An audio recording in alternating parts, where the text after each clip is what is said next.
네, 기도하고 강의 시작하겠습니다. 하나님, 우리 성수협을 주님의 이름으로 축복합니다. 어린 양 예수의 피로 이 모든 사역을 덮어주시고, 또 오늘 우리가 함께 말씀을 나누는 이 공간과 이 시간도 주님께서 친히 붙잡아 주옵소서. 또 성령님, 강사님 되셔서 말씀을 풀어 가르치시고, 또 증거된 말씀이 우리의 삶에 운동해서 우리의 삶과 기도가 되게 해 주십시오. 예수님 이름으로 기도드립니다. 아멘. 우리 갈라디아서 6장 7절 말씀, 오늘 성경 구절이 많아서 강의안을 준비했습니다. 말씀 같이 읽으시면 좋겠습니다. 같이 읽습니다. 스스로 속이지 말라. 하나님은 업신여김을 받지 아니하시나니 사람이 무엇으로 심든지 그대로 거두리라. 우리가 콩 심은 데 콩 나고 팥 심은 데 팥 난다는 말이 있는데, 영적 세계는 더 정확한 것 같습니다. 그래서 정말 세상에 지나가는 일들이 대부분의 것들이 우리가 인지할 수 있는 것지만 정말 우리가 심은 대로 거두는구나. 이게 지금 이 육신, 이 실물 세계만이 아니라 영적인 세계도 그렇다고 저는 생각하고요. 또 기도라는 것이 바로 우리가 영적으로 심는 거라고 생각을 합니다. 저희 외할머니가, 우리 외할머니 집에는 아주 크고 오래된 감나무가 있었습니다. 그래서 가을이 되면 정말 감이 주렁주렁 많이 열려서 그거를 우리 외할머니가 5남매, 서울, 부산 할 것 없이 다 보내시는 거예요. 그래서 그걸 다 보내면 제가 겨울에 그걸 다락에다 갖다 놓으면, 옛날 다락은 추웠습니다. 그럼 옛날 그 공이로 홍시를 하나씩 떠다가 겨울에 그걸 먹으면서 겨울을 났었는데 정말 감이 많이 열리더라고요. 그래서 겨울 내내 먹었는데 우리 집만 보낸 게 아니라 5남매에게 다 보낸 거예요. 감 씨앗을 하나 심었는데 그것이 오래되고 잘 크니까 그냥 그렇게 아주 많은 감을 맺고, 그게 한 번만으로 끝나지 않고 해마다 계속 나오는 겁니다. 그래서 이 좋은 걸 심으면, 선교사님들이 우리나라에서 좋은 걸 심었더니 지금도 많은 기독교 학교에서 많은 믿음의 사람들이 나오고, 또 그 학교 들어갔다가 예수님 만나고 또 성경을 만나고 다 그렇게 되는데, 거꾸로 이게 잘못된 사상과 젠더 사상, 공산주의 사상, 니오막시즘, 주체사상 이런 거 한번 잘못 심겨 놓으면 그것에 대한 열매도 그렇게 또 계속 그렇게 소유된 사람들이 통해서 또 맺히는 거예요. 그래서 우리가 정말 잘 심고 잘 심어야 된다, 그런 생각을 하게 됩니다. 저는 모태신앙인데 대학교 2학년 때 예수님을 영접했고, 제가 이제 대학을 졸업하고 갔는데, 제가 대학생 때 선교단체에서 일했다는 것 때문에 제가 대대군종이 됐습니다. 그래서 군종으로 있으면서 이제 말씀도 전해야 되고 그러는데, 제가 참 한동안 계속 고민했던 게, 예수님도 육체를 갖고 이 땅에 오셨는데 예수님도 우리랑 똑같이 연약함이 있으셨는데 왜 연약함은 단 한 번의 실패도 없는 완벽한 인생을 사셨을까? 나는 왜 예수님처럼 살고 싶어도 넘어지고 쓰러지고 깨지고 엎어지고 나는 왜 못할까? 사실 이것 때문에 제가 정말 한동안 굉장히 숙고하고 씨름했었어요. 예수님은 하셨는데 나는 왜 못할까? 저도 예수님처럼 그렇게 실패 없이 살아보고 싶은데 왜 나는 이렇게 자꾸 엎어지고 쓰러질까? 그래서 예수님의 완벽한 삶의 비결이 뭘까? 그런 생각을 참 많이 했었는데, 그러면서 예수님의 전기라고 할 수 있는 사복음서를 이렇게 여러 번 스크린을 해봤어요. 근데 어느 날 제 마음에 이렇게 확 왔던 강한 한 단어가 있었는데, 그거는 예수님의 기도였어요. 예수님의 삶 가운데 나타난, 공생애 가운데 나타난 예수님의 기도가 쫙 이렇게 한번 엮어지면서, 예수님의 완벽한 삶, 그 배후에는 예수님의 기도가 있었구나. 그래서 그때 군대에 있을 때 한번 정리했던 건데 요즘도 저한테 매우 유효합니다. 그래서 이 말씀을 제가 종종 나누게 됩니다. 먼저 예수님의 삶을 살펴보면 이제 1번 40일 금식기도가 있습니다. 말씀 같이 한번 읽으시면 좋겠습니다. 예수께서 성령의 충만함을 입어 요단강에서 돌아오사 광야에서 40일 동안 성령에게 이끌리시며 마귀에게 시험을 받으시더라. 이 모든 날에 아무것도 잡수시지 아니하시니 날수가 다함에 줄이신지라. 예수님 세례 받으시고 성령님이 하늘에서 비둘기같이 예수님 위에 임하시고 그 다음에 공생에 시작하시기 전에 성령의 충만함을 받아 광야에서 40일 동안 성령에게 이끌리셔서 40일 동안 금식기도 한 겁니다. 저는 예수님의 공생애의 첫 부분이 40일 금식기도로 시작했다는 것에 대해서 많이 생각하게 돼요. 저는 기독교는 고행의 종교가 아니라고 생각합니다. 극기하는 훈련시키는 종교도 아니라고 생각해요. 그런데 예수님은 40일 금식기도 왜 하셨을까? 이거는 필요했기 때문에 성령님께서 인도하셨다고 보는 거예요. 그 3년의 공생애를 위해서 인류 구원의 그 사역을 잘 마치기 위해서 하나님께서 40일 금식기도를 인도하셨다는 거예요. 성령에 이끌려라고. 저는 우리 예수님 닮기 위해서 귀한 직분 받을 때 우리가 참 40일 금식 기도하는 거 예수님적이라고 생각합니다. 지금도 기억나는 게 제가 모셨던 한 스승이면서 상사가 이제 장로가 피택이 되셨어요. 뭐 얘기해도 되겠죠? 온누리교회 장로가 되셨는데 한 번도 금식을 안 해봤는데 하용조 목사님이 피택된 장로들 데리고 3일 금식 기도를 가신다는 거예요. 그래서 저한테 그러는 거예요. 저기 이군 나 3일 금식해야 되는데 어떡하지? 한 번도 3일 금식 안 해봤는데. 근데 제가 그거 보고 참 예수님적이다라고 생각했어요. 예수님 공생애 시작하기 전에 40일 금식하셨거든요. 그런데 장로들 이제 피택받은 장로들 안수받기 전에 담임 목사님이 3일 다 들어가서 금식한다는 거예요. 그래서 제가 그 너무 인상적이어서 제가 저희 교회 청년부 지도를 한동안 했었는데 청년들 임원이 딱 뽑히면 1년 동안 이제 하게 됩니다. 그럼 딱 뽑히자마자 그 다음에 애들 데리고 다 청계산에 가서 하루 금식 기도를 했어요. 우리 예수님 40분의 1이라도 담자. 예수님 공생애 하기 전에 40일 금식 기도했는데 우리들은 1년 청년부 임원하기 전에 하루라도 같이 금식하자. 그런 얘기를 나눴었어요.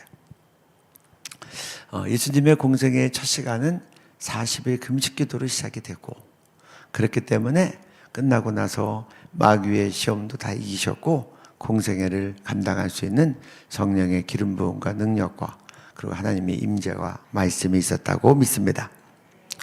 예수님의 그 다음에 두 번째로 성경에 보여지는 기도는 예수님의 새벽 기도입니다. 마가복음 1장 35절 말씀 같이 읽겠습니다. 새벽 아직도 밝기 전에 예수께서 일어나 나가 한적한 곳으로 가사 거기서 기도하시더니. 네. 이 마가복음 1장 새벽 기도 전에 그 앞부분에 보면 어떻게 기록되어 있냐고 하면 주일날 회당에서 안식일날 성전에서 회당에서 가르치시다가 귀신이 발작을 하니까 귀신을 내쫓습니다. 그리고 저녁 때는 베드로 장모의 집에 가서 열병을 고치십니다. 그리고 숙소로 왔더니 사람들이 아픈 사람들, 귀신 들린 사람들 쫙 모여 있으니까 그 사람들을 다 고쳤다고 되어 있어요. 그러고 난 바로 다음입니다. 지금이야 우리가 저도 여기 올 때 차 타고 왔지만 옛날에 예수님 뭐 탔다는 기록은 예루살렘 올라가실 때 어린 나귀새끼 탄 거 외에는 예수님 탔다는 기록이 없어요. 다 걸어 다니신 겁니다. 성전에서 회당에서 설교하시고 그 다음에 베드로 장모 집 가서 갈 때 다 걸어가셨겠죠.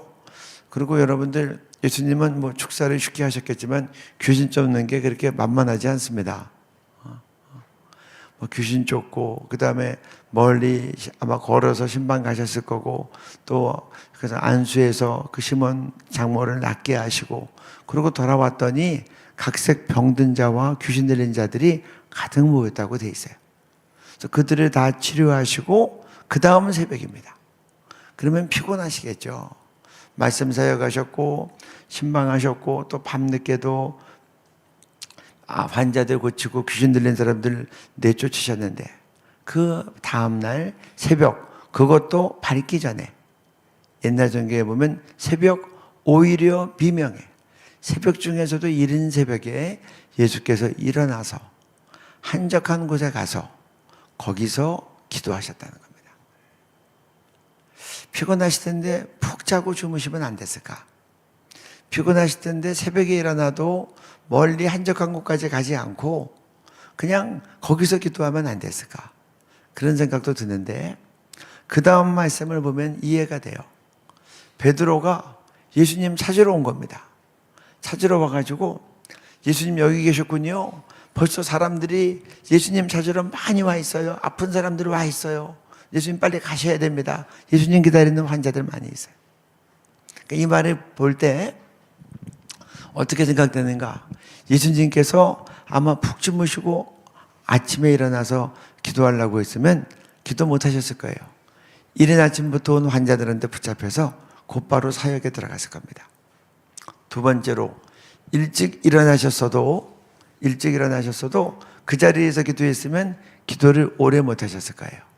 왜냐하면 일찍 온 사람들한테 곧바로 붙잡혀서 사역에 들어갔을 거예요.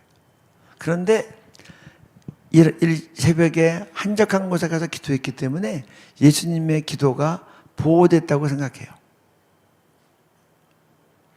그렇기 때문에 예수님이 저 같으면 환자들 기다려? 그래? 빨리 가자 그럴 텐데 예수님께서 그쪽으로 가지 않고 나는 다른 동네에 전도하러 가리라. 그리고 전도하러 가시는 거예요. 이 말씀은 새벽 기도하면서 환자들이 많이 있지만 환자들보다도 하나님의 인도하심이 다른 동네 가서 전도하는 데 있다는 것을 마음에 받으셨겠죠. 그래서 상황에 따라 끌려가지 않고 기도하고 나서 성령의 인도함에 따라 전도하러 가셨다고 생각합니다. 그래서 예수님의 기도의 한 특색을 보면 방해받지 않는 시간에 새벽 아직도 밝기 전에 또 방해받지 않는 장소에서 한적한 곳에 가서 거기서 기도하셨다는 겁니다. 그래서 예수님의 기도는 보호받았고 그래서 예수님의 기도는 뭐 상황에 이끌리는 그런 삶이 아니라 성령의 인도함을 받아서 그렇게 전도하러 가시는 그런 모습을 보게 됩니다. 어떤 분들은 그래요. 한국교회의 새벽기도의 전통이 길손주 장로님부터 시작됐다. 그것도 뭐 맞을 수 있겠죠. 그때 이제 장대현 교회 부흥이 일어나고 나서 그 새벽기도의 전통이 이제 또 잘 이어졌다고 하니까. 근데 새벽기도에 대해서 신약 성경에서 이렇게 예수님께서 새벽기도 하시는 모습이 우리에게 좋은 샘플로 있어요. 새벽기도는 예수님께서 하셨던 거예요. 그리고 예수님의 사역의 첫 장에 마가복음 1장에 나와 있어요. 그래서 저는 한국교회가 새벽기도하는 전통은 매우 좋고 이것은 예수님적이다라고 생각합니다.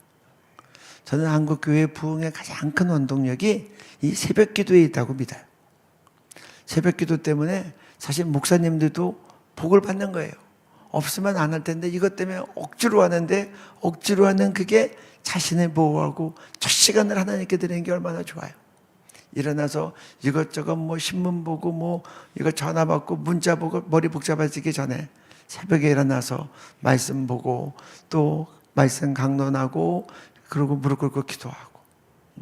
그래서 저는 새벽 기도가 한국교회의 이 부흥의 가장 큰 원동력이고 새벽 기도가 약해지지 않도록 한국교회가 힘써야 되겠다. 그래서 이거는 목회자와 성도들 모두를 위해서 정말 한국교회의 좋은 믿음의 전통이라고 생각합니다. 두 번째로 예수님의 차례 기도를 볼 수 있고 산기도를 볼 수 있습니다. 누가복음 6장 12절하고 13절 말씀 같이 읽습니다. 이때 예수께서 기도하시러 산으로 가사 밤이 새도록 하나님께 기도하시고 밝음에 그 제자들을 부르사 그 중에서 12를 택하여 사도라 칭하셨으니. 예수님께서 12제자 뽑기 전에 산으로 가서 밤새 기도하셨어요. 제가 볼 때 이 성경의 문맥대로 한다면 예수님은 그냥 꼬박 밤을 새신 거예요. 밤이 새도록 기도하시고 밝음에 제자들을 불렀다. 그러니까 아마 그냥 올 체례를 하셨다고 생각이 돼요. 근데 제가 볼 때 저는 예수님은 그 사역 가운데 가장 결정적인 사역하실 때는 차례 기도하셨다는 걸 생각합니다. 예수님의 사역 가운데 가장 중요한 사역 두 개를 뽑으라고 한다면 저는 십자가 사역 첫 번째로, 우리 다 구속하신 사역이니까. 두 번째로는 12제자 사역이라고 생각해요. 대중사역도 중요하시고 귀했지만 이 12제자 사역을 통해서 3년 반 동안 양육하시고, 그러고 나서 이 제자들이 성령의 권능을 받고 교회의 기초, 정말 교회를 이루는데 아주 기둥 같은 역할을 합니다. 그래서 이 12제자들을 통해서 정말 이 성경도 기록이 되고, 그래서 정말 이 예수님의 십자가 사역과 제자 사역이 예수님 사역의 결정적인 두 축이라고 생각을 하는데요. 근데 이 두 가지 사역 앞에서 예수님은 다 차례기도 하셨습니다. 나중에 살펴보겠지만 십자가 지기 전날 밤에도 차례기도 하시고 그 다음날 끌려가셔서 십자가 지셨고요. 12제자 뽑기 전에도 여기 보면 밤이 맞도록 기도하시고 밝음에 12제자들을 세우는 겁니다.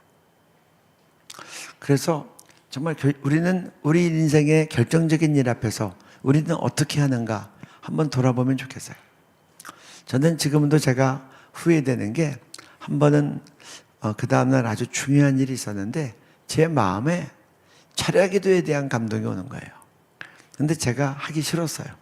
그래서 야, 이렇게 중요한 일이 있을 때는 잠 푹 자고 상쾌하고 또 얼굴도 깨지지 하지 않고 그렇게 가는 게 좋지. 그래서 그냥 그런 감동은 누르고 잠 푹 자고 상쾌하게 갔다가 그날 큰 낭패를 봤습니다.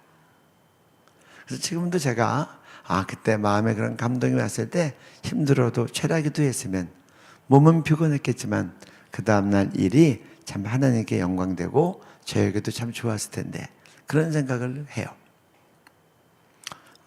근데 예수님은 결정적으로 중요한 일 앞에서 12제자를 뽑으시거나 십자가 지시기 전날 밤에는 그렇게 차례기도 하셨다는 거예요.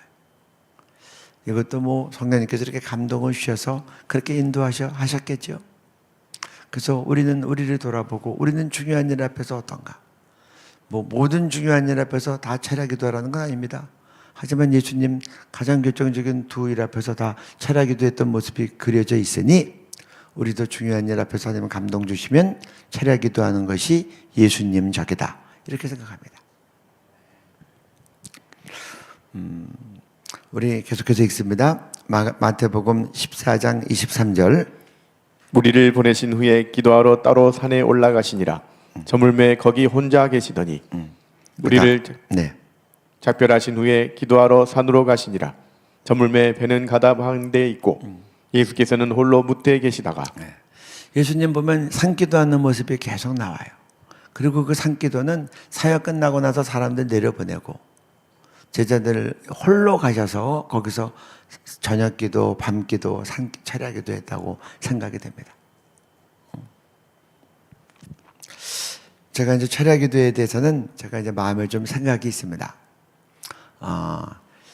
이제 옛날에는 한국 교회가 금요 차례기도가 있었죠. 차례기도 하면은 밤 11시쯤 시작하면 토요일 날 새벽기도 5시나 5시 반. 그래서 그때까지 새벽기도까지 하고 집에 갔습니다. 그러니까 저도 대학교 때 이제 차례기도 했던 기억이 있죠. 그래서 옛날에는 한국 교회가 다 하니까 늘 그런 줄 알고 제가 이제 금요일 날 대학교 때 차례기도 할 때는 차례기도 하면 토요일 날 새벽에 이제 집에 가서 1시간 자고 학교를 갔었어요. 그 당시엔 토요일 날 학교도 가고 직장도 했었을 때니까.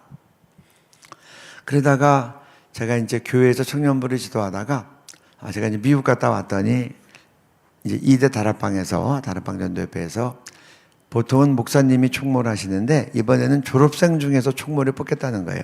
그래서 저보고 와서 이제 그 선교단체 총무를 하라 그러시더라고요. 그래서 제가 UNDP 자문관으로 있다가 그걸 그만두고 이제 학교로 옮겼습니다. 방학 때 자유롭게 일하려고. 또 학기 중에도 이제 좀 시간이 자유로우니까. 그래서 이제 제가 이제 총무회를 하면서 저희는 농촌 전도를 가는데 뭐 많이 갈 때는 20팀 이상 전도팀을 내보냈어요. 그리고 이제 90년대 중반이 되니까 단기 선교팀도 나가게 되고. 그래서 이제 가기 전에 7월 초에 대학생들을 다 모아다가 전도 수련회를 합니다. 3박 4일. 그래서 이 성령의 권능을 받고 전도 나갈 수 있도록. 그래서 이 전도 수련회를 하기 위해서 저희가 이제 밤에 특별 이제 철야 기도를 했어요. 근데 제가 총무일을 맡고 나서 일이 너무 많은데 스텝이 없으니까 제가 교회에서 대학 청년부 가르칠 때 제가 가르쳤던 한 대학생이 있었는데 그 친구가 대학교 다니다 말고 시카고로 이민해 갔어요. 근데 또 거기서 신학도 하고 그랬으니까 제가 이제 그 친구한테 전화해서 그때는 국제 전화였죠. 전화해서 와서 나를 좀 방학 때마다 도와달라 그랬어요. 내가 나랑 같이 농촌전도 다녔으니까 농촌전도를 아니까 와서 좀 스텝으로 도와달라 그랬더니 이 친구가 방학 때마다 와서 저를 도와주는 거예요. 그래서 이제 이대 다락방에다 데려다 놨는데 제가 하도 돌아다니니까 제자를 데려다 놓고 대화할 시간이 없었는데 이제 이 전도 수련회를 앞두고 스태프들이랑 같이 특별 이제 철야 기도를 했어요. 근데 철야 기도를 했는데 딱 모처럼 철야 기도 끝나고 다 내려갔는데 그 이대 후문에 가면 다락방 채플이 있어요. 그 3층 예배실에 저하고 제 제자하고 딱 둘만 남은 거예요. 아주 모처럼 둘이 남아서. 그래서 그때부터 이제 밀린 얘기를 하는 겁니다. 너 미국에서 어떻게 살았어? 그리고 난 이렇게 살았어. 막 서로 얘기하는데 얘가 갑자기 저한테 그러는 거예요. 선교님 변했어요. 그래서 내가 뭘 변했냐 그랬더니 선교님 예전에 농촌전도 가기 전에 우리들이 내리고 철야 기도하면은 금요일 날마다 이제 한 달이면 한 달에 반부터 한 달부터 금요 철야 기도를 했거든요. 농촌전도 가기 전에. 그러면 밤 11시부터 하면 토요일 날 새벽 5시까지 했는데 왜 지금은 2시에 끝내요? 그러는 거예요. 저보고 변절했다는 거예요. 그래서 제가 그 말 듣고 근데 가만히 생각해보니까 정말 그렇더라고요. 옛날에는 80년도 그때는 이런 거 뭐 없었어요. 그냥 둘러 앉아가지고 그 온돌방 같은데 방석 깔고 둘러 앉아가지고 그냥 박수 치면서 새벽까지 기도했어요. 박수 치고 성경 읽고 말씀이 찬송 부르고 기도하고 성경 읽고 찬송 부르고 기도하고 그리고 새벽 5시까지 한 거예요. 지금 생각하니까 요즘 이런 좋은 찬양이나 그 보면 그때는 정말 맨땅에 헤딩하게 한 거죠. 근데 그렇게 금요일마다 했어요. 저만이 아니라 한국 교회가 또 속으로 모임할 때도 그랬고 교회 차례도 그랬고요. 그래서 정말 제가 충격을 받았어요. 그래. 내가 왜 이렇게 됐지? 저는 제가 몰랐어요. 근데 제가 미국에 있다가 한국에 왔더니 저희 교회가 금요 철야 기도가 없어졌더라고요. 다 심야 기도로 끝나더라고요. 그리고 주변을 봤더니 주변에 이 철야 기도하는 데가 없어졌더라고요. 다 심야 기도로 바뀌었더라고요. 그러니까 잘 살고 그리고 이제 토요일 날 쉬고 막 그래서 철야 기도가 더 좋아졌는데 보니까 철야 기도가 없어진 거예요. 그래서 그때 충격을 받았어요. 그래가지고 이제 제가 이제 회개하는 마음으로 매주 금요일마다 우리 이대 다락방 스태프들을 데리고 이제 철야 기도를 했어요. 그래서 이제 금요일 날 철야 기도하면 토요일 날 이제 새벽까지 한다. 그랬더니 그게 학교에 보고가 올라갔어요. 학교 건물에서 막 밤새도록 막 이제 철야 운영을 한다고 하니까 그래서 사무총장님이 걱정을 하시더라고요. 그래가지고 그때 철야 기도를 멈췄어요. 학교에 또 폐가 되면 안 되니까. 그래서 제가 너무 마음에 걸려서 금요일마다 제가 이제 그 이대 채플에 가서 불 다 끄고 저만 혼자 이제 대표로 철야 기도를 했어요. 제 임기 끝날 때까지. 이제 그러고 나서 철야 기도가 이제 저한테 이렇게 도전이 됐어요. 도전이 됐는데 이거는 이제 에스더 기도 운동이 철야 기도하는 이유이기도 하는데 저희가 이제 이대 다락방에서 이제 하다 보니까 2005년도 말에 하나님께서 저한테 그런 감동을 주셨어요.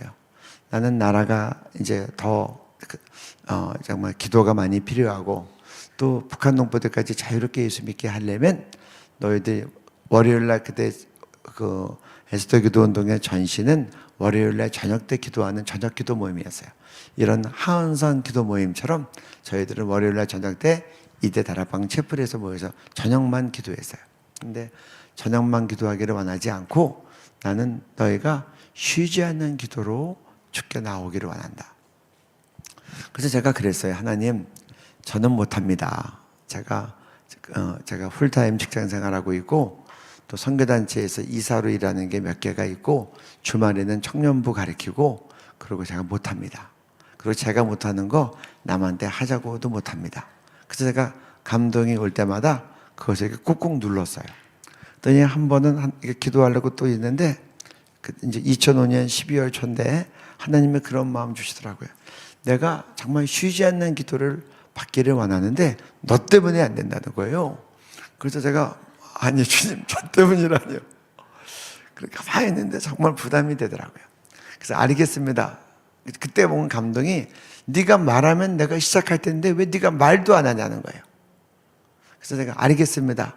제가 월요일날 저녁에 가서 말은 하겠습니다. 그리고 이제 세 번째 월요일로 기억하는데 월요일날 7시에 이제 월요기도 모이면 한 30분 정도 모였어요. 30분. 그분들한테 제가 받았던 감동은 그대로 얘기했어요. 9월 달부터 이런 감동이 여러 번 있었는데 내가 자신 없어서 내가 할 수가 없어 못한다고 했더니 최근에는 네가 입을 열면 할 사람들이 있는데 왜 네가 말도 안 하냐. 너 때문에 안 된다. 그런 감동을 주셔서 제가 이렇게 나눕니다. 그랬더니 그 자리에 있는 분들이 다 같이 아멘 하는데 제 느낌에는 위로부터 이렇게 특별한 좀 이렇게 엄중함이 모든 사람에게 다 내려오신 것 같았어요. 그래가지고 그분들이 다 아멘 하는데 일치된 순종이란 말이 제가 들어봤는데 그때 그 말이 떠오르더라고요. 하나님께서 감동시켜줘서 공동체가 다 한마음으로 순종하는구나. 그래서 그럼 우리 어떻게 쉬지 않는 기도를 시작하지? 종일종냐 기도를 어떻게 해야지? 그렇게 저희가 이제 회의를 했어요. 그랬더니 우리 중보기도학교 수련회를 합시다. 그러고 나서 우리 은혜를 받고 능력을 받고 시작합시다. 그래서 그 다음에 2월 달에 3박 4일 수련회를 천마산 기도원에 가서 했어요. 3박 4일 했는데 한 40여 명 왔는데 외부 사람 조금 하고 우리 멤버 30여 명이고. 그래가지고 제가 이제 끝나는 날 제가 이제 콜링을 했습니다. 제가 이제 왜 이런 얘기 하는지 몰라요. 근데 나오는 대로 저는 이제 이거는 제가 강의에 생각한 건 아닌데 아마 이 말씀도 좀 나누는 게 필요한 것 같습니다. 제가 콜링을 했어요. 여러분들 가운데 풀타임 기도하실 분, 일주일에 40시간 이상 기도하실 분 나오십시오. 그랬더니 2명이 나오더라고요. 그리고 일주일에 20시간 이상 기도하실 분 나오십시오. 그랬더니 16명이 나왔어요. 한 40명 정도 있었는데요. 나머지 분들은 우리가 이제 이런 기도하는 집, 기도터를 만들면, 기도센터를 만들면 자유롭게 와서 일주일에 기도할 수 있는 자기의 시간을 써서 내십시오. 그랬더니 어떤 분은 3시간, 어떤 분은 7시간, 어떤 분은 13시간 자기 형편대로 다 써서 냈어요. 그래서 이제 그걸 다 모았어요. 그래가지고 학교 건물에서는 우리가 쉬지 않는 기도를 종일종일 할 수 없으니까 저희들이 이제 마음은 24시간 하기를 원했지만 그거는 이제 무리라고 생각이 돼서 자유롭게 와서 기도하면서 자유롭게 기도 시간이 많아지기를 바랐어요. 그 시간에. 그래가지고 이제 기도센터를 이제 구하기 시작했어요. 근데 제가 이제 그 신종가에 좀 밝은 편인데, 그 기도의 집을 18명이 풀타임하고 파트타임하고 헌신한 사람이 18명이에요. 풀타임 2, 파트타임 20시간 이상 16명. 이분들이 다 좋아하면 택하겠다고 했는데 18명이 다 좋아하는 기도의 집이 안 나오더라고요. 그래서 제가 후회를 했어요. 다수결로 결정한다고. 이만하면 됐다 싶어도 꼭 반대하는 사람이 있더라고요. 그래서 할 수 없이 하나님 이거 어떻게 하면 기도의 집을 얻겠습니까? 그때 마음에 그래 한번 차례기도 한번 해보자. 직장인들이니까 차례기도가 모이기가 좋을 것 같아서 매주 금요일마다 밤 10시부터 차례기도 한다고 했더니 제가 이대 다락방에서 가르쳤던 제 제자들이 성교님이 오라고 하니까 또 그냥 아무 생각 없이 와가지고 밤 10시인가 11시부터 모여가지고 둘러앉아서 한 명이 기타 쳤어요. 딱 한 명이 기타 치고 이제 한 10몇 명이 모여가지고 토요일날 새벽까지 차려기도 한 거예요. 그러니까 대학생들이 차려기도 처음 해보니까 또 대학교 막 졸업한 애들 처음 해보니까 새벽에 가니까 정말 비틀비틀하면서 가더라고요. 금요일에 막 놀러다니고 뛰어다닌다가 밤에 와가지고 꼬박 차려기도 하니까. 그래서 제 마음에 아유 저놈들이 또 다음 금요일날 오려나 싶었는데 또 문자 보내면 또 잊어버렸는지 또 오는 거예요. 그래서 또 그냥 밤새 기도하면 토요일날 또 비틀비틀 거리면서 가고 그러면서 그렇게 차려 기도를 계속 하는데 어느 날 이제 제가 금요일 날이라 또 저를 차려 기도하려고 학교에서 일찍 왔죠. 근데 제가 이제 길을 잘못 돌아가지고 브레이크를 탁 밟고 차를 세웠는데 딱 보니까 2층에 부동산이 있어요. 보통은 1층에 있는데 2층에 있는 거예요. 그래서 이제 2층에 그 부동산에 갔더니 우리가 이런 이제 선교단체인데 계속해서 기도하는 작은 공간을 원한다 그랬더니 한번 가보자고 7층 빌딩에 7층이 있다는 거예요. 그래서 가봤더니 마음에 들더라고요. 그러니까 전철역 신촌역 아니고 기차역 신촌역에서 한 몇십 미터 50m쯤 떨어진 거리였어요. 50m쯤. 조그만 빌딩인데 7층짜리에 7층인데 아주 제 기억으로 거의가 한 30평 가까이 되는 이제 그런 집인데 7층이 정말 그 사람 사이기도 좋고 기도하기도 좋은 데더라고요. 그래서 야 여기면 좋을 것 같다고 해서 18명한테 연락했더니 차려 기도하는 때니까 다들 오셨어요. 18명이 다 보고 오케이를 한 거예요. 그래가지고 이제 저희가 이제 거기로 입주를 하기로 빈집이니까 곧바로 돌아가면서 제 마음에 이제 고민이 있었어요. 우리 금요 차려 기도에서 하나님께서 좋은 기도집을 주셨는데 금요 차려 기도를 계속 할까요 말까요를 놓고 고민하고 있었는데 새로운 집에 들어갔더니 거기 기도가 필요하더라고요. 7층 집인데 2층은 24시간 술집, 5층은 24시간 퇴폐 마사지. 울긋불긋해요. 7층은 이제 24시간 기도하는 기도의 집이 들어온 거예요. 그래가지고 24시간 영업하는 게 3개요. 그래가지고 이제 처음에 들어가니까 야 우리 영적으로 여기 좀 새롭게 하려면 우리 밤마다 이제 심야 기도를 하자. 그래서 열흘 동안 심야 기도하자. 심야 기도하는 건 대부분 이제 직장인들이 계시고 막 그러니까. 그래서 이제 밤에 저희가 밤에 모여서 12시 넘어서까지 한 10시에 모이면 심야 기도를 하면서 저는 고민이에요. 이제 이 기도집을 시작하면 공식적으로 금요 차려 기도를 할 것인가 말 것인가. 그리고 이제 계속 기도를 하는데 그때가 이제 5월 말 6월 초라 더우니까 창문을 열어놓고 했어요. 에어컨 아직 못 났기 때문에.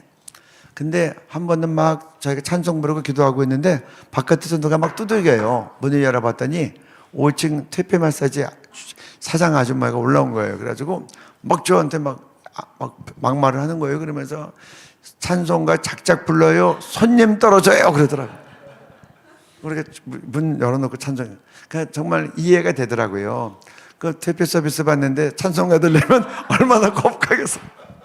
그래서 제가 잘못했다고 문 닫고 조용히 해야겠다고. 그리고 이제 그 사람 내려가고 이제 문 닫으면서 그때 제 마음에 딱 감동이 차려기도 해야 되겠다. 밤에 우리나라의 죄악이 이렇게 관영한데 누군가 밤에 기도해야 되겠다. 그런 마음이 들었어요. 그래서 제가 그때 금요 차려 기도를 우리가 그냥 오피셜하게 해야 되겠다. 그리고 우리가 24시간 다 꼭은 못 채워도 기도자들이 밤마다 차려 기도하는 걸 우리가 정례화해서 한국교회가 새벽 기도하는 전통이 있으니 우리는 밤에 불침번 쓰자. 그래서 우리 차려 기도 끝나면 한국교회가 새벽 기도 시작하면 된다. 그리고 그다음부터 이제 교회는 자유롭게 기도할 터이니 그래서 이제 우리가 올빼미 부대가 되기로 이제 결정을 한 겁니다. 그래서 그때 금요 차려 기도를 오피셜하게 하고 그래서 그때 이제 밤 11시나 11시 반부터 하면 새벽 5시까지 옛날에 했던 대로 그렇게 하고 그리고 매일 차려는 이제 우리 헌신자들이 맡아서 그렇게 이제 기도하기로 하고 그게 그 차려 기도가 이제 그렇게 저희하고 이렇게 이제 인연을 맺게 됐습니다. 저는 이제 이런 생각을 했었어요. 예수님은 그 당시에 좀 덜 바쁘셨겠지. 그러니까 이렇게 산기도 차려기도 하시고 새벽에도 기도하시고 제가 그런 생각을 했어요. 그리고 그 당시에 뭐 옛날에 삐삐도 없었고 핸드폰도 없었고. 근데 예수님의 생애를 살펴보니까 예수님 매우 바쁘셨더라고요. 식사할 겨를도 없으셨다는 표현이 2번이 나와요. 우리 한번 말씀 마가복음 3장 20절 같이 읽습니다. 집에 들어가시니 우리가 다시 모임으로 식사할 겨를도 없는지라. 마가복음 6장 31절입니다. 이르시되 너희는 따로 한적한 곳에 가서 잠깐 쉬어라 하시니 이는 오고 가는 사람이 많아 음식 먹을 겨를도 없음이라. 마가복음 6장 54절 55절입니다. 배에서 내리니 사람들이 곧 예수신 줄을 알고 그 온 지방으로 달려 돌아다니며 예수께서 어디 계시다는 말을 듣는 대로 병든 자를 침상째로 메고 나아오니. 예. 예수님께만 가면 모든 병자가 낫고 또 모든 귀신 들린 자도 치료된다고 하니까 그 가족들 입장이 어떻겠어요? 그냥 사랑하는 가족이 아프면 예수님께만 낫는다고 하니까 침상째를 메고 그렇게 여기 55절에 보니까 온 지방으로 달려 돌아다니며, 혹시 예수님 다른 데로 옮길까봐 막 침상째를 메고 막 뛰어온다는 거예요. 예수님 앞에 나와서 치료받으라. 그 예수님이 식사할 겨를도 없었고 제자들도 같이 식사할 겨를도 없었다는 말이 성경에 기록되어 있는 거예요. 그 다음 말씀 볼까요? 이에 배를 타고 따로 한적한 곳에 갈새 그들이 가는 것을 보고 많은 사람이 그들인 줄 안지라. 모든 고을로부터 도보로 그곳에 달려와 그들보다 먼저 갔더라. 예수님께서 예를 들면 광나루에서 배를 타고 마포나루토로 가신다. 그러면 배가 출발하면 방향이 보이잖아요. 그럼 이 사람들이 막 달려가가지고 예를 들어서 마토나루토 도착하기 전에 딱 대기하고 있는 거예요. 환자들 데리고. 그럼 오면은 환자들이 쫙 있는 거예요. 그럼 예수님은 또 어떻게 그냥 가세요? 그러니까 예수님이 식사할 겨를도 없으셨다는 말이 여기서 나오는 거예요. 그러니까 예수님의 기도는 정말 우리가 아까 마가복음 1장 35절에서도 봤지만 그 바쁜 스케줄 가운데서 잠 푹 자고 한 기도가 아니라, 먹을 거 다 드시면서 한 기도가 아니라, 수면도 부족하시고 식사할 겨를도 없으셨지만 예수님은 그 가운데서 새벽 기도, 산기도, 심야기도, 철야기도를 이어가셨다는 것을 보게 됩니다. 그래서 저는 기도의 문제가 이게 우선순위의 문제지 시간이 있을 때 하는 기도라는 것은 아닌 것 같아요. 또 예수님도 그러셨습니다. 저는 예수님은 기도할 때 주로 어떤 일이 계셨을까 참 궁금한데, 예수님에 대한 이 2가지 말씀을 보면서 이러한 일들이 예수님의 기도 가운데 일어났겠구나, 그런 생각을 하게 됩니다. 요한복음 5장 18절 19절 말씀 봅니다. 유대인들이 이로 말미암아 더욱 예수를 죽이고자 하니 이는 안식일을 범할 뿐만 아니라 하나님을 자기의 친아버지라 하여 자기를 하나님과 동등으로 삼으심이로라.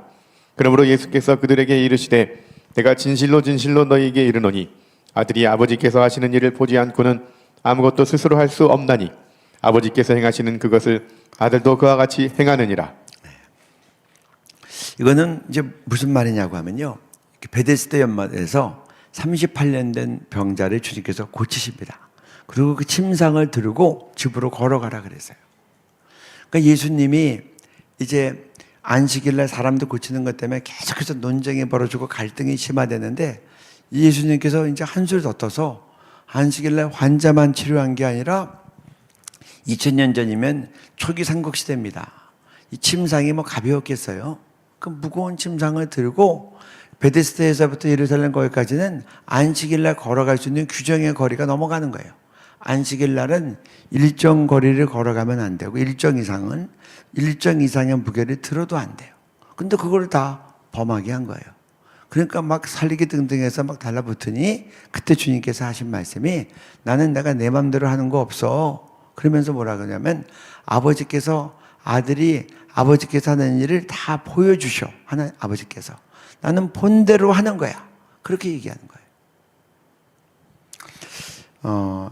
이 유대인들이 얼마나 이 안식일에 대한 개념이 지금도 막 철저하냐고 하면요, 오래전에 우리가 영등포 때 있기 전에 서대문에 있는 바이셈 교회에서 금요철야 기도를 들었어요.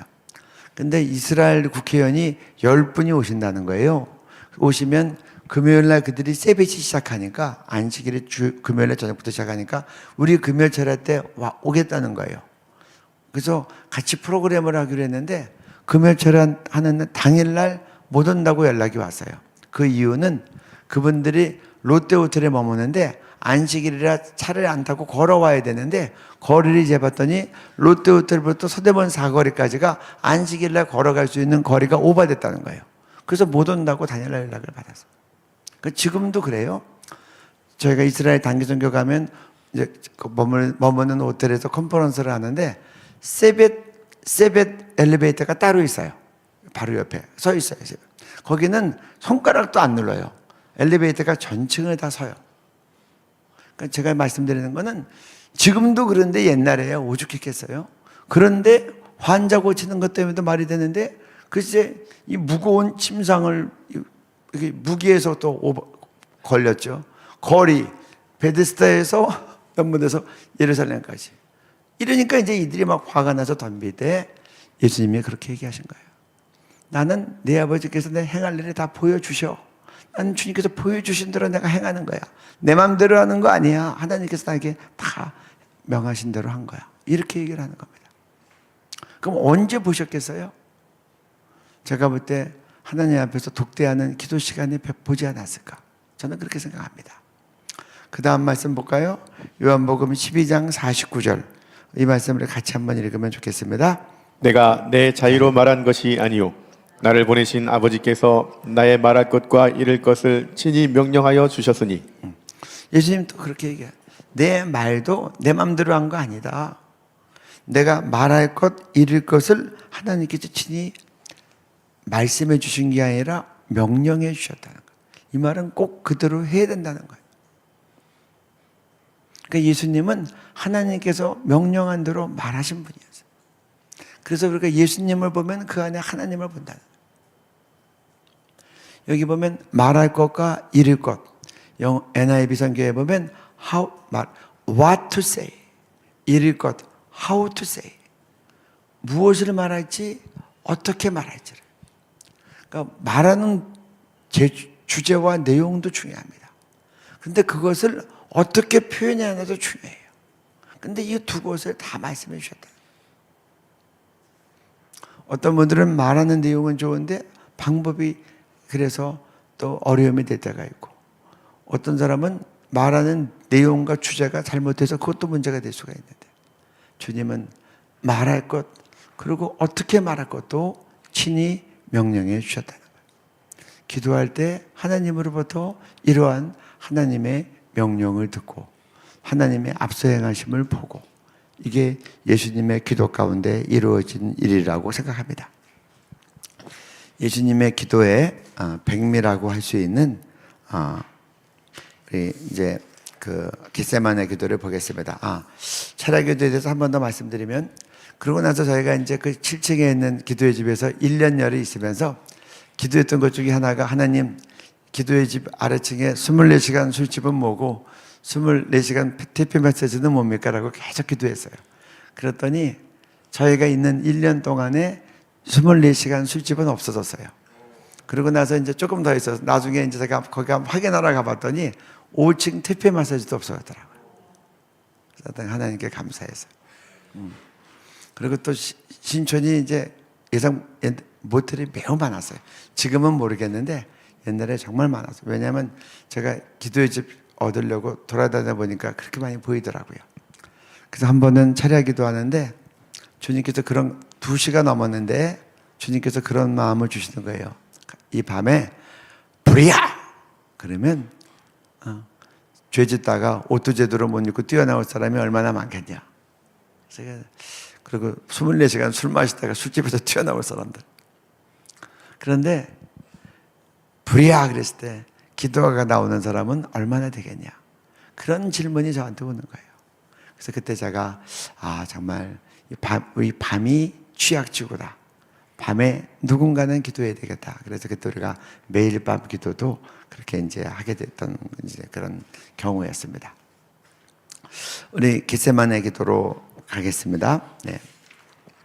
예수께서 나가사 습관을 따라 감람산에 가시매 제자들도 따라갔더니 그곳에 이르러 그들에게 이르시되 유혹에 빠지지 않게 기도하라 하시고 그들을 떠나 돌 던질 만큼 가서 무릎을 꿇고 기도하여 이르시되 아버지여 만일 아버지의 뜻이거든 이 잔을 내게서 옮기시옵소서. 그러나 내 원대로 마시옵고 아버지의 원대로 되기를 원하나이다 하시니 전사가 하늘로부터 예수께 나타나 힘을 더하더라. 예수께서 힘쓰고 애써 더욱 간절히 기도하시니 땀이 땅에 떨어지는 핏방울같이 되더라. 기도 후에 일어나 제자들에게 가서 슬픔으로 인하여 잠든 것을 보시고 이르시되 어찌하여 자느냐 시험에 들지 않게 일어나 기도하라 하시니라. 예수님 십자가 지시기 전에 그 39절 말씀 보면 습관을 따라 감람산에 가심에 제자들도 따라갔더니 예수님은 밤에 산기도하는 습관이 있었고 그 산기도는 이제 마지막에 철야기도까지 이어지는 그런 기도가 있었습니다. 예수님 기도하는 습관이 있으셨다는 것 그거 매우 중요한 것 같아요. 저는 우리 자녀들에게 유산만이 말려주는 것보다 더 중요한 건 거룩한 습관을 물려주는 거라고 생각을 해요. 저는 이제 제가 5남매 중에 막내인데 남자가 넷이고 이제 딸이 하나였습니다. 그래서 저희들은 다 이제 전부 다 이제 뭐 자기 주관이 다 강했고 어머니는 굉장히 순하셨어요. 안 믿는 집에 종갓집에 이제 며느리를 오셔가지고 이제 새벽기도 다니면서 안 믿는 남편 마지막에 장로까지 되게 하시고 또 제사도 다 없어지고 지금은 이제 친가가 대부분 교회를 맞아요. 그러니까 우리 어머니가 얼마나 핍박을 많이 받으셨겠어요. 저는 아버지 술 드시고 오셔서 엄마 아버지 막 싸우면 옛날에는 막 가정폭력이 있었잖아요. 우리 어머니 맞는 것도 여러 번 봤어요. 그리고 교회 다니는 것 때문에 핍박도 많이 받으시고 왜냐하면 날마다 새벽기도 다니시니까. 그래도 그거 다 이겨내셔가지고 이제 저희들이 이제 신앙생활 하게끔 자녀들을 기르신 거예요. 남편도 예수 믿고 이제 정말 술 담배도 다 끊고 마지막에 이제 장로로 돌아가시게 하고. 근데 지금도 기억나는 게 제가 어머니가 지방 근무하실 때 우리 아버지가 지방 근무하실 때 가끔씩 오면 제가 초등학교 다닐 때 학교를 안 갔어요. 어머니가 오니까 좋아가지고 학교를 안 갔어요. 우리 담임 선생님도 다 알아요. 제가 결석하고 그 다음날 가면 어머니 오셨구나 그러더라고요. 그런데 제가 주일날은 꼭 교회를 가야 됐어요. 제가 주일날 교회 안 가본 기억은 뭐 기억이 없어요.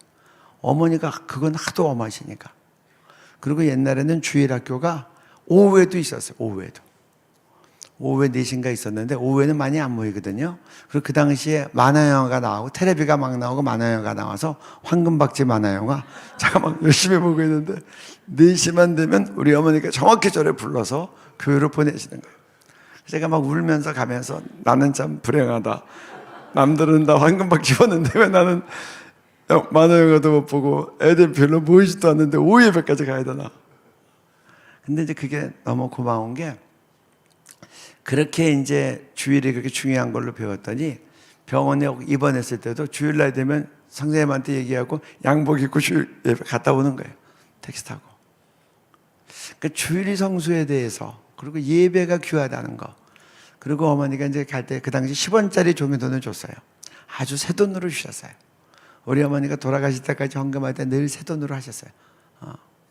그러니까 이제 이 헌금은 정성껏 해야 된다는 게 그게 그냥 인식이 오더라고요.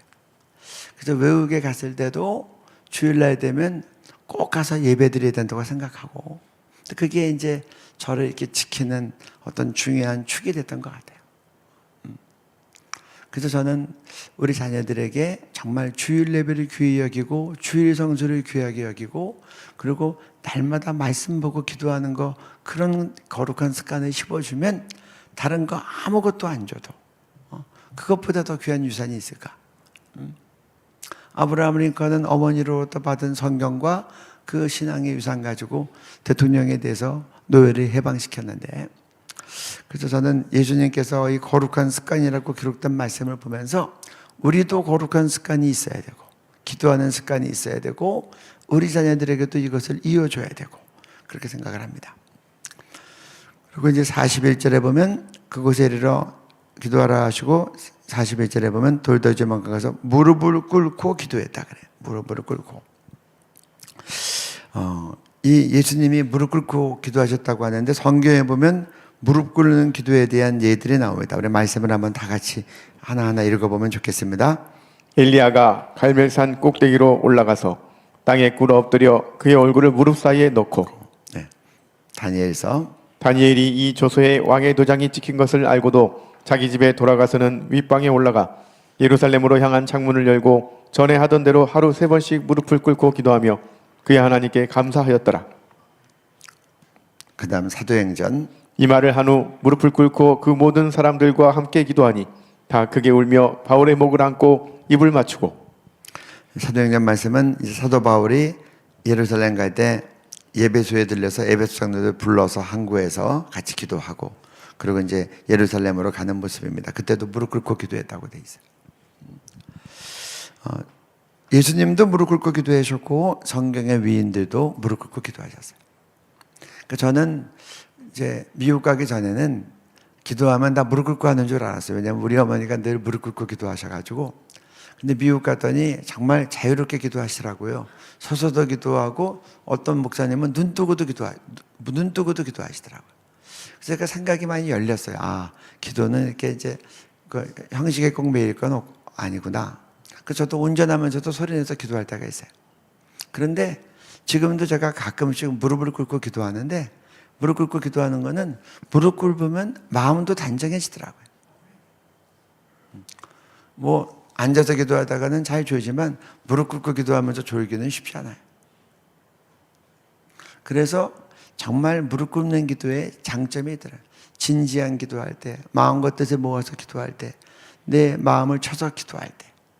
그래서 저는 형식도 중요하다고 봐요. 이렇게 뭐 병이 있어야 물도 당기는 거니까. 그래서 좋은 형식, 그거가 좋은 내용을 담기에 좋죠.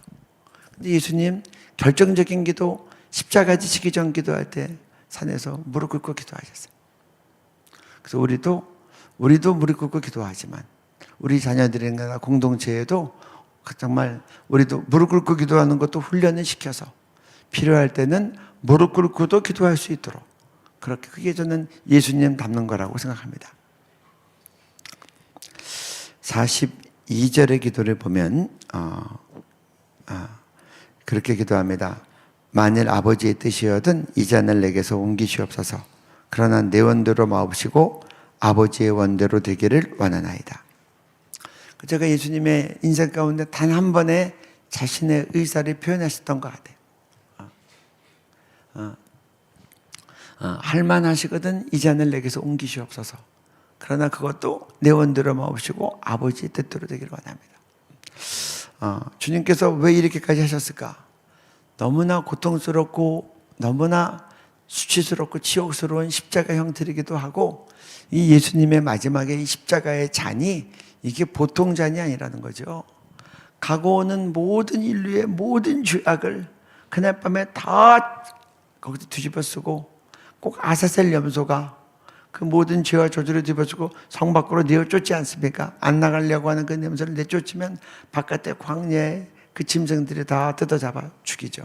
그래서 그 다음날 가보면 다 그냥 피범벅에 되어 있고 가죽이랑 뼈만 남아있고. 그래서 세상죄를 지고 가는 어린 양을 보라. 그 오고 가는 세대의 죄와 저중과 사망과 그걸 다 뒤집어 쓰고 그래서 거기서 정말 죽어가야 하는 그 죄의 값과 고통 앞에서 저주 앞에서 그 어린 양의 몸부림을 우리가 여기서 볼 수 있다고 생각을 해요. 그래서 저는 인류 역사상 가장 치열한 영적 전쟁은 겟세마네 기도가 아니겠는가 그렇게 생각하는 겁니다.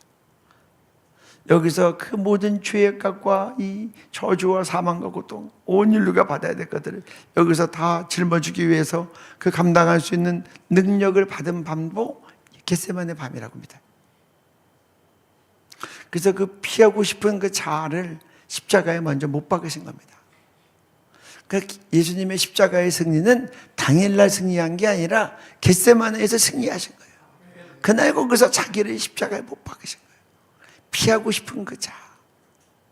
너무나 엄청난 이 죄와 저주와 온 인류의 것들을 그 고통과 수욕 다 포함해서. 그래서 그 43절에 보면 43절만 다시 한번 읽어 주실까요? 모든 기도와 간구를 하되 항상 성령 안에서 기도하고 이를 위하여 아니 그 본문 말씀을 읽어 주실까요? 43절. 천사가 하늘로부터 예수께 나타나 힘을 더하더라.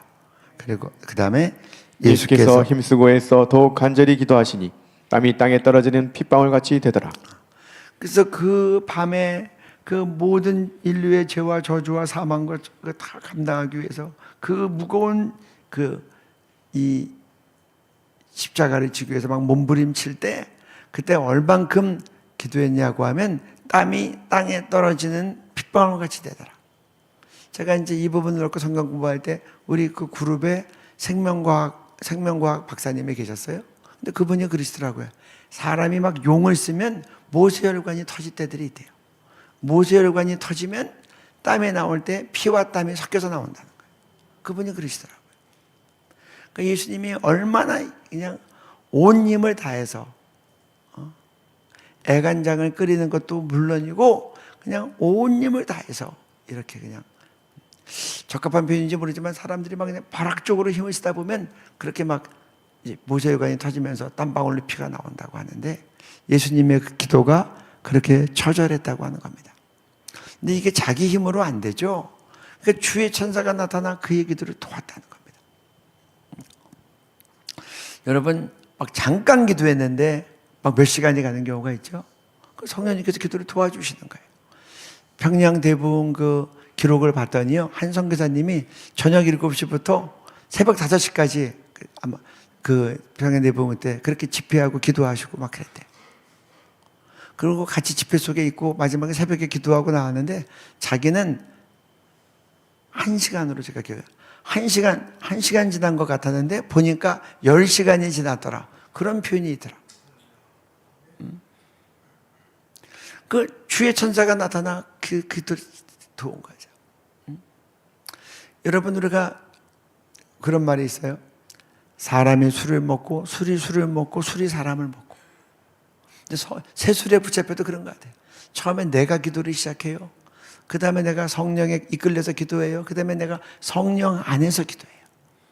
성령이 우리 끌고 가는 거예요. 그러니까 어떤 때는 내 기도 소리를 내가 들으면서 이거는 내가 제정신이면 할 기도가 아닌데 막 하고 있는 거예요. 나 손해보는 기도를 막 하고 있는 거예요. 내가 이렇게 하고. 이거 내가 내 정신이면 하는 기도가 막 나오고 있는 걸 내가 듣고. 그래서 아까 에베소서 말씀 나온 것처럼 모든 기도와 간구를 하되 항상 성령 안에서 기도하고. 그리고 예수님의 혼신의 기도에 대해서 히브리서 5장 7절 한번 올려주실까요? 읽어주세요. 그는 육체에 계실 때에 자기를 죽음에서 능히 구원하신 이에게 심한 통곡과 눈물로 간구와 소원을 올렸고 그의 경외하심을 인하여 들으심을 얻었느니라.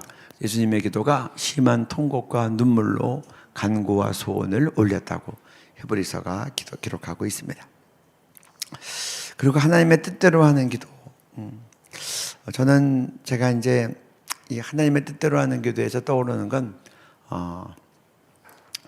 요새 이런 기도가 없어서 전도가 안 된다고 생각하고 특별히 가족 전도가 안 되는 게 아닌가 생각을 해요. 제가 군대에 있을 때 이제 군종으로 있었는데 제가 있는 부대가 이제 백골부대였고 철책부대였고 또 이제 수색대들은 비무장지대에 들어가니까 철책에 있을 때는 생명수당이 하루에 100원씩 나왔습니다.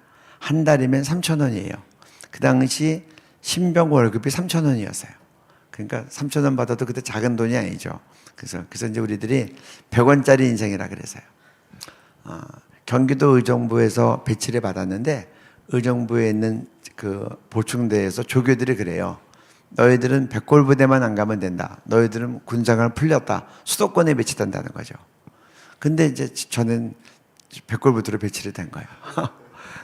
처음에는 머무르고 다른 데는 다 군용 트럭이 와서 트럭에 싣고 가는데 관광버스가 와서 우리는 좋다고 탔더니 이게 멀리 가니까 관광버스가 왔더라고요.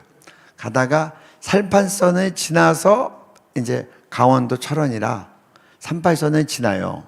38선 지나서 휴전선이 그 위에 있으니까. 그래서 보는데 가까이 가니까 해골 대가리 나오고 뼈다귀 2개 딱 나오니까 백골이 나오니까 이제 우리가 야 이제 우리 망했다. 그래가지고 거기서 막 애들이 막 그때부터 불평을 하는데 돈 있는 놈은 돈으로 빼고 백 있는 놈은 백으로 빼고 돈 없고 백 없는 우리들만 벽골부대로 끌려왔다고 막 신사 타령하고 조상 탓하는 거예요.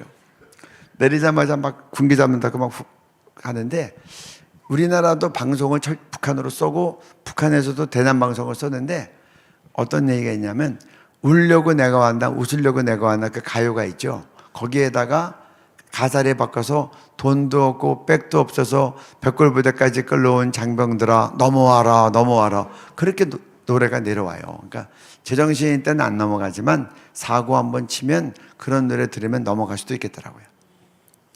근데 이제 저는 대도군종에 대해서 철책에 가끔씩 넘어가는 사람이 있으면 그 당시는 군대가 난리 났어요. 소대장도 막 구속되고 사단장도 이제 지휘 면제되고 막 그러니까 이제 가끔씩 사고 나서 그 월북하는 사람 없도록 대대군종이 대대원들 잘 살펴서 문제사병이 있으면 미리 보고해서 이제 뒤로 빼든지 그런 일들을 하는 것도 저희들한테 주어진 일이었어요. 그러니까 부대에 사병이 오면 제가 이제 다 일일이 면담을 하고 그리고 이제 문제사병이 있으면 보고를 해서 그런 사람들은 이제 조치를 해서 안전지대로 옮기든지 뭐 그런 것 하는 건데 사병들 오면 제가 다 얘기하면 전부 다 자기가 정말 재수 없어서 여기까지 왔다. 그리고 돈 없고 백 없어서 왔다. 뭐 그런 얘기를 하니까 제가 위로하기 바빴어요. 걱정하지 마라. 여기서도 다 건강하게 제대해. 후방에 있어서 집에 자꾸 가가지고 집에 가면 자꾸 용돈 달라고 하니까 부모님들이 귀찮아하는데 여기 있으면 훈련 받다가 남자답게 나가는 거야. 막 온갖 말을 다 해도 위로가 되나요? 근데 딱 한 명 면담하는데 저 여기 온 것을 하나님께 감사합니다는 친구가 딱 한 명 있었어요.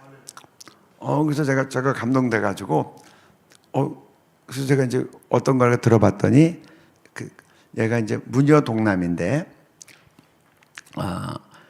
엄마가 무당하고 그렇게 친해서 점을 그렇게 많이 보러 다닌대요. 근데 제가 군대 가기 전에 자기가 군대 가기 전에 너 군대가 아주 군대점이 나쁘게 나와서 복채 돈을 많이 주고 네 군대점을 바꿨다는 거예요. 너는 그래서 군대장을 편하게 할 거다. 그래서 이 아이가 그 말 딱 듣자마자 어머니 저 지금부터 내가 군대 가면 제일 힘든 부대 가도록 기도할 거예요. 제가 제일 힘든 부대 왔다고 들으면 그때부터 무당 끊고 교회 나가세요. 그리고는 논산에 가서부터 하나님 제일 힘든 부대 가게 해달라고 기도했다는 거예요. 그랬더니 의정부 보충대에서 하는데 조교가 저한테 했던 말 똑같이 한 것 같아요. 그 친구한테도. 너희들은 군대생활 풀렸다. 수도권으로 배치된다. 백골부대만 안 가면 된다. 그래서 그 말 듣고 그때부터 계속 백골부대 가게 해달라고 기도했다는 거예요. 그래서 백골부대 배치됐다고 하니까 감사하는 거예요. 그래서 우리 어머니 이제 교회 이제 무당한테 안 가고 교회 나갈 거라고. 제가 딱 한 명 그 친구를 봤어요. 정말 십자가 지는 기도. 그래서 저는 많은 여성분들이 명절이 되면 스트레스 받고 막 힘들어하는데 예수 안 믿는 시댁이 있으면 명절을 아주 준비하셔야 돼요. 그래서 굳은 일 다 하고 평소에 잘 부조사 경조사 챙기다가 그러다가 결정적일 때 복음 전해서 예수 믿게 해야죠. 십자가 주님이 그 고통과 수욕의 십자가를 지어서 우리가 다 구원받았는데 우리가 그 십자가 피하고 사니까 전도의 문이 안 열리는 것 같아요. 그래서 저는 그 친구를 보면서 정말 우리의 정욕대로 구하지 않고 하나님의 뜻대로 구하는 기도. 저는 여기서 특별히 주목해서 보는 것은 이제 예수님께서 그 44절 힘쓰고 해서 더욱 간절히 기도하시니 핏방울이 되었더라. 그 다음에 기도 후에 일어나 제자들에게 가서 슬픔을 인하여 잠든 것을 보시고 그 다음에 이르시되 어찌하여 자느냐 시험에 들지 않게 일어나 기도하라. 오늘 이 말씀을 좀 보려고 그래요. 여기서 이 시험은 템프테이션입니다. 유혹에 빠지지 않게 일어나 기도하라. 그런데 우리 거기 있는 말씀 좀 한번 쭉 이어서 읽어주실까요? 네. 시험에 들지 않기를 기도하라. 시험에 들지 않게 일어나 기도하라. 주님께서 반복적으로 얘기하세요. 뒤로 돌려보면 시험에 들지 않게 기도해라. 시험에 들지 않게 일어나. 바꾸어 말하면 뭐예요? 기도하면 유혹에 빠지지 않는다. 기도하면 시험에 들지 않는다. 그러니까 우리가 많은 경우에 시험에 드는 게 왜 시험에 들어요? 기도하지 않아서. 그 다음에 이제 마가복음에 가면 더 구체적으로 말씀하십니다. 마가복음 14장 37절 네, 읽어주세요. 돌아오사 제자들이 자는 것을 보시고 베드로에게 말씀하시되 시몬아 자느냐 내가 1시간도 깨어 있을 수 없더냐. 아예 구체적으로 1시간은 딱 찍어서 얘기했어요. 네가 이 정도 기도하면 유혹에 빠지지 않을 텐데 그렇게 얘기하시는 거예요. 근데 왜 하필이면 시몬을 찍었을까요?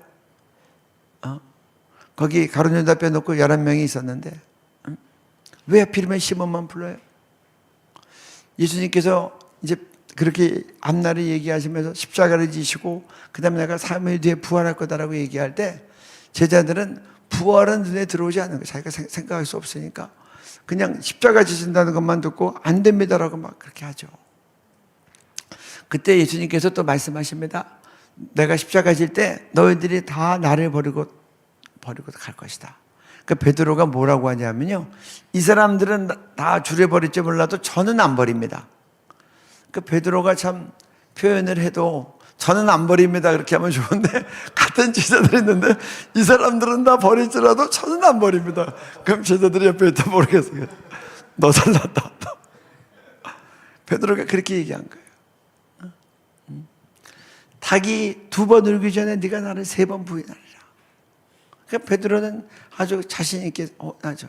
다른 사람들은 버려도 저는 안 버려요. 다른 제자들은 주님 버려도 저는 안 버려요. 그러니까 그게 예수님의 더 부담이 됐던 거예요. 그러니까 마지막으로 베드로에게 피할 길을 주시는 거예요. 마지막으로. 베드로야, 시몬아, 너 1시간만 기도해. 그러면 너 그 험한 꼴 안 당할 수 있어. 마지막에 그 계집종 앞에서 예수님을 저주하고 부인하잖아요. 그랬더니 닭이 2번 울은 거예요. 전승에 의하면 베드로는 새벽닭이 올 때마다 가슴을 찢으면서 괴로워했다는 거예요. 우리들이야 남의 일이니까 그러려냐고 넘어가지만 본인의 입장에서는 얼마나 정말 죄송하고 힘들고 민망하고 그 상처가 그게 평생 남았다는 거죠. 그래서 주님께서 그 마지막까지 그렇게 예언을 하셨지만 그래도 피할 수 있는 글을 주셨는데 그게 1시간만 좀 끼어서 이 시간에 나랑 같이 기도하자. 그러면 너 십자가 부인하는 그 정말 창피스럽고 평생 받아야 될 그 상처 피해갈 수 있어. 근데 그걸 못한 거예요. 그리고 그게 영적으로 체감이 안 된 거죠. 그리고 그냥 모르겠다 그러고 잤다가 평생 마음에 상처가 되는 그런 험한 일을 당한 거예요. 이기지 못하고 무릎을 꿇은 거죠. 그래서 저는 정말 이 유혹들 앞에서 이 1시간 기도가 이렇게 힘이 있구나. 레리리 목사님께서 이걸 가지고 책을 썼어요. 1시간도 깨어 기도할 수 없다냐. 그리고 미국 교회가 새벽 기도를 안 하는 교회가 대부분인데 이 교회는 새벽 기도를 해요. 옛날 얘기예요. 그러면서 이분이 책에 그렇게 썼어요. 내가 우리 성도들 1시간 기도 시켰다. 1시간 기도하는 성도들은 유혹에 빠지지 않더라. 그렇게 얘기하는 거예요. 저는 그래서 이 말씀을 보면서 그러니까 시몬아 자느냐가 아니라 자기 이름을 넣고 용이야 자느냐. 내가 1시간도 깨어있을 수 없다냐. 오늘 이 말씀은 우리가 우리의 삶에 우리의 주시는 말씀으로 레마로 받고 우리 평생에 1시간씩 깨어서 기도한다면 우리도 시험에 빠지지 않고 승리하지 않겠는가. 그런 생각을 하는 겁니다. 예수님께서 사랑하는 제자들에게 마지막으로 권했던 기도에서 이 유혹에서 지지 않고 승리하기를 바랬던 예수님의 마지막 이 공생의 이 당부였던 거예요. 십자가 지시기 전에. 우리가 왜 영적 전쟁에서 집니까? 마가복음 9장 29절 같이 한번 읽겠습니다. 이르시되 기도의 다른 것으로는 이런 종류가 나갈 수 없느니라 하시니라. 이 말씀은 예수님이 변화산상에 가서 베드로하고 이렇게 요한하고 야고보하고 세 제자를 가지고 가셨을 때 모세와 엘리야를 보죠. 그래서 그러고 있을 때 9명의 제자가 이 아래에 있었을 때 귀신 들린 아들을 아버지가 데리고 오는데 못 내쫓는 거예요. 그 예수님이 와서 귀신을 내쫓았어요. 그러니까 이제 제자들이 여러분 귀신 쫓다가 못 내쫓으면 얼마나 망신인지 아세요? 귀신 쫓아보셨어요? 귀신 뛰어나왔는데 안 나가면 얼마나 망신이에요. 그러니까 정말 민망하니까 나중에 이제 예수님께 종용이 여자와 가로되 우리는 왜 귀신을 못 내쫓았습니까? 그랬더니 예수님께서 기도 외에 다른 것으로는 이런 종교가 나갈 수 없다. 귀신 쫓으려면 기도해야 돼. 좀 바꾸어 말하려면 영적 전쟁에서 승리하려면 기도해야 돼. 이 말이에요. 예수님께서 마지막에 시몬에게도 그 마귀가 작정하고 베드로에게 달라붙은 거죠. 베드로가 먼발치 쫓아갈 때 예수님 부인하게끔 만들어서 실족시키고 평생을 좌절하고 그렇게 죄의식 가운데 살아가게 하려고 마귀가 이렇게 달라붙을 때 그거 마귀 쫓고 이기려면 예수님 권했을 때 1시간만 기도했으면 됐을 텐데. 그런 것처럼 우리도 영적 전쟁에서 승리하려면 기도해야 돼요.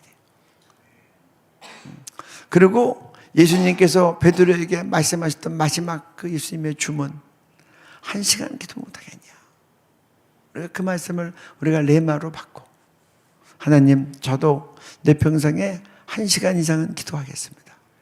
그래서 제가 주님 부인하지 않겠습니다. 그리고 제가 영적 전쟁에서 승리하겠습니다. 그런 결단들이 있기를 바라요. 제가 마지막으로 예수님의 공생애를 이렇게 더듬어 봤더니 예수님의 공생애는 40일 금식 기도로 시작해서 마지막 밤에는 철야기도, 겟세마네 철야기도로 끝났어요. 그러니까 정말 멋있는 것 같아요. 공생애가 40일 금식 기도로 시작해서 그리고 철야기도로 끝났어요. 그리고 그 다음에 마가복음 1장처럼 사역의 첫 부분부터 새벽 오히려 미명에 한적한 곳에 가서 이른 새벽에 새벽기도 하셨고 산기도 하셨고 심야기도 하셨고 철야기도 하셨고 그게 쭉 점철되고 마지막에 겟세마네 철야기도로 딱 피리어드를 찍은 거예요. 그래서 예수님의 승리하신 삶, 완벽한 삶, 하나님의 뜻에 다 이루신 삶은 40일 금식기도로 시작해서 겟세마네 철야기도로 끝났다. 그리고 그 가운데는 새벽기도와 습관에 따라 하셨던 산기도와 심야기도와 철야기도가 계속 이어졌다. 저는 이것이 예수님의 삶의 승리의 비결이고 우리에게 주시는 교훈이라고 믿습니다. 네. 우리 잠깐 눈 감고요. 여러분들 가운데 이제 제 평생에 네 정말 베드로에게 주신 말씀, 내게 주신 말씀으로 받고 1시간 이상 기도를 마음에 결심하겠다. 그런 분들은 결심하시면 좋겠습니다. 제가 기도하고 마치겠습니다. 돌아오사 제자들이 자는 것을 보시고 베드로에게 말씀하시되 시몬아 자느냐 내가 1시간도 깨어 있을 수 없더냐.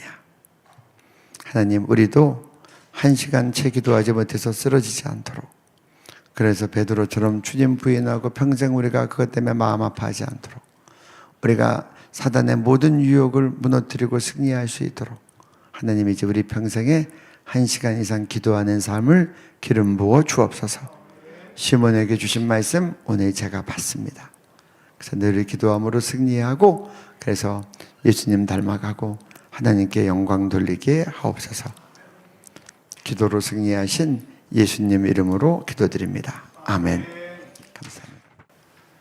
이용희 교수님 또 예수님이 가르쳐 주신 기도에 관한 그 또 말씀 잘 전해 주셨고요.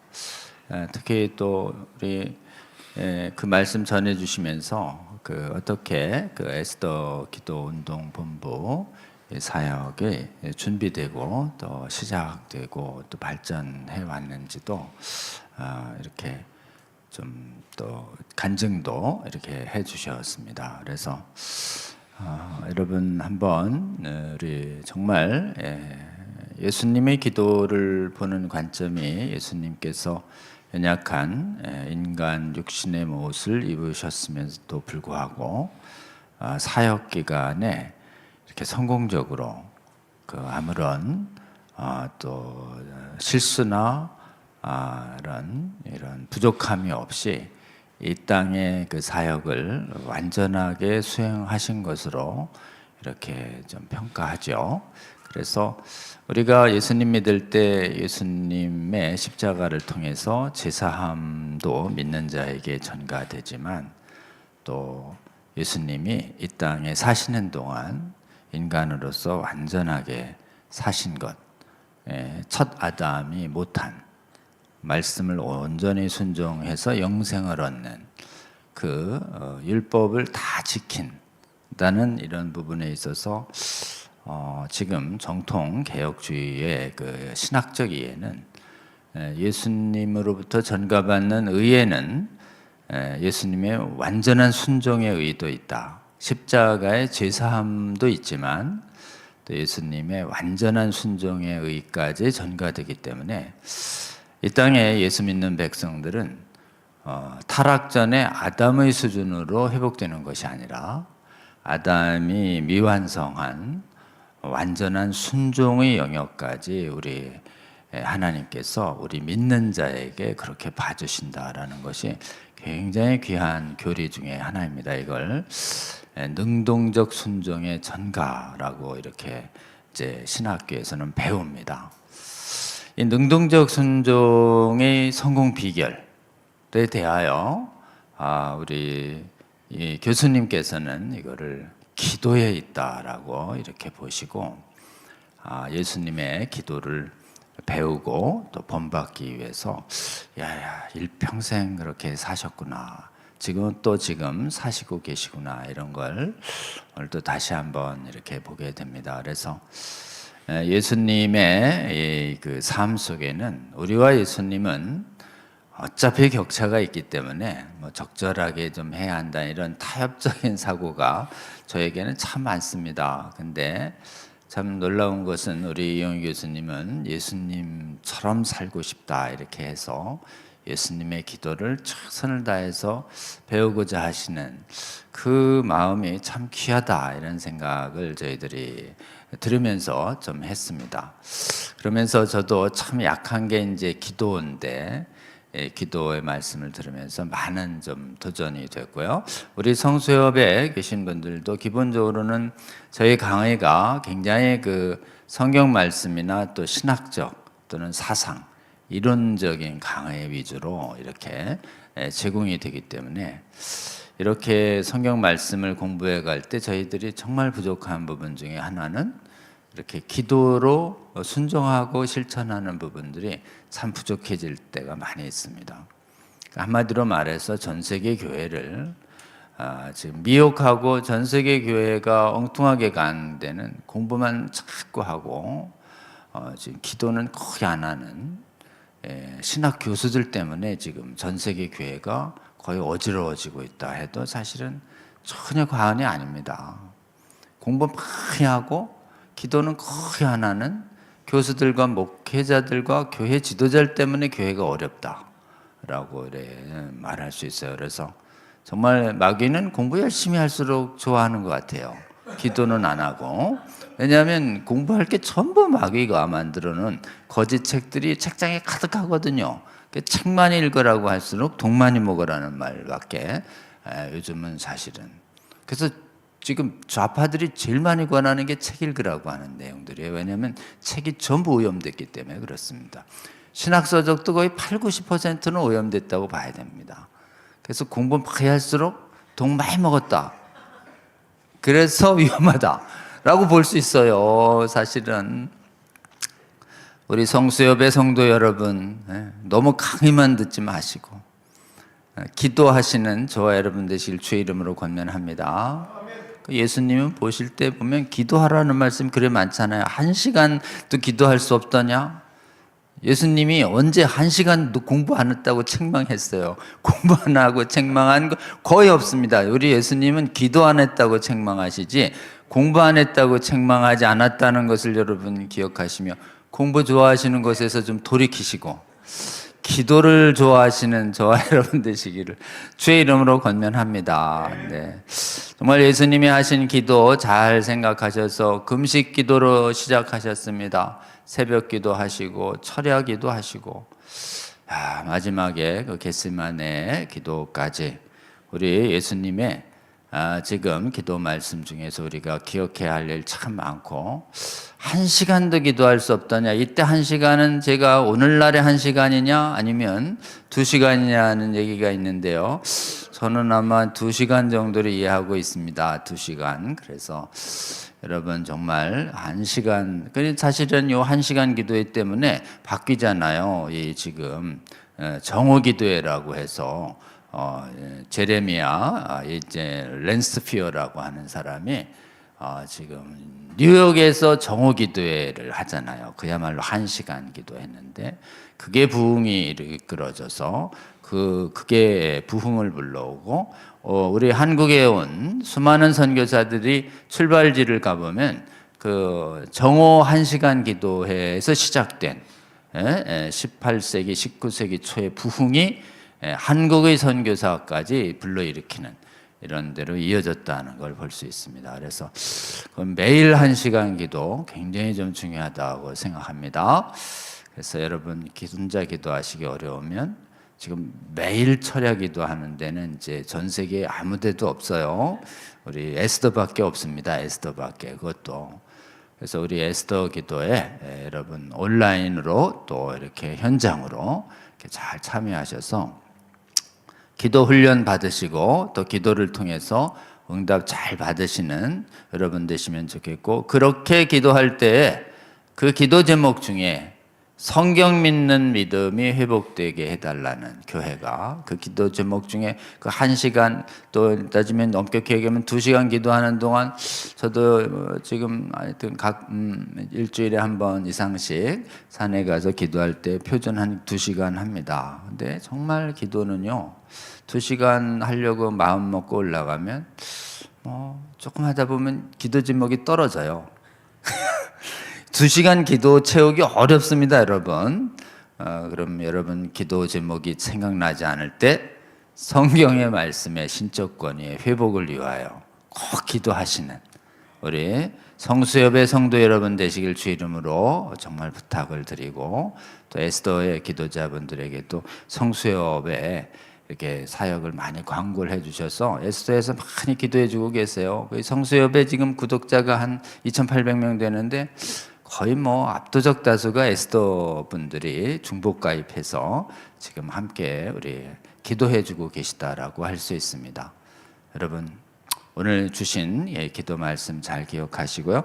저희가 한번 5분 정도는 합심해서 우리 오늘 이 기도 말씀을 통해서 성수협의 회원들과 또 예병소 또 전국에서 특히 성경에 대한 믿음이 회복되기 위한 간절한 기도 운동이 일어나게 해달라고, 그리고 또 이런 나라와 교회를 위하여 기도에 헌신하시는 우리 에스더 기도 운동자들을 축복하시고 지치지 않고 한국과 세계교회에 주님의 합당한 기도자들을 세우시는데 지금 헌신적으로 애쓰시는데 그 열매가 있어서 한국뿐만 아니라 세계 각처에서 우리 에스더 기도 운동 본부와 같은 기도 운동이 일어나게 해달라고 우리 주여 한번 부르고 기도하고 제가 마치는 기도하고 마치겠습니다. 주여 한번 부르고 기도합니다.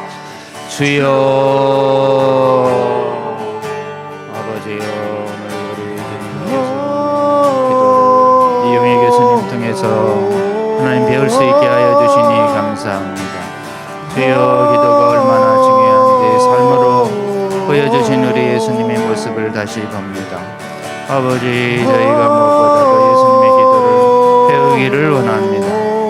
하나님의 나라를 위하여, 주의 백성들을 위하여 아버지 금식으로 기도하며 사역을 시작하셨던 우리 예수님, 매일 그 바쁜 사역을 통해서도 아버지 새벽에 한적한 곳에 나아가 하나님께 간절히 기도했던 그 예수님의 새벽 기도의 모습도 배우기를 원합니다.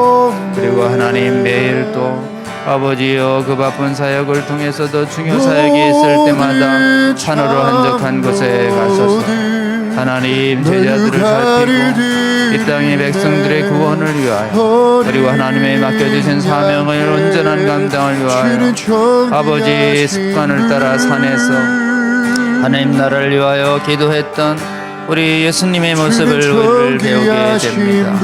주여 그리고 마지막 아버지여 가장 중요한 십자가 사역을 앞두고 겟세마네에서 아버지여 자신의 소원이 아니라 아버지의 뜻을 위하여 기도했던 그 모습을 봅니다.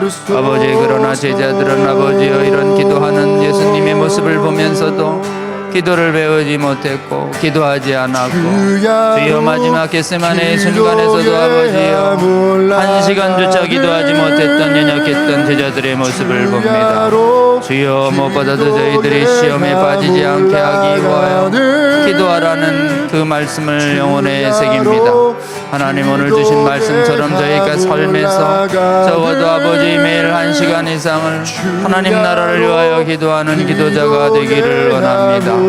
주님 특별히 아버지 전 세계의 교회가 아버지 거짓 신학에 의해서 기도하지 않고 이성으로 아버지여 성경 말씀을 이해해보겠다라고 하는 잘못된 신학 때문에 성경에 대한 믿음이 오염되고 파괴되고 무너져버린 오늘날의 교회 현실을 봅니다. 주여 저희들 기도하게 하여 주시옵소서. 특별히 성경 믿는 아버지여 믿음에서 떠난 이 잘못을 회개하는 기도를 하게 하여 주시고 성경을 못 비게 하는 잘못된 거짓 신학과 아버지여 믿음의 전쟁을 선한 싸움을 해야 하는 것을 놓고 기도하는 한국교회 세계교회 성도들 되게 하여 주시옵소서.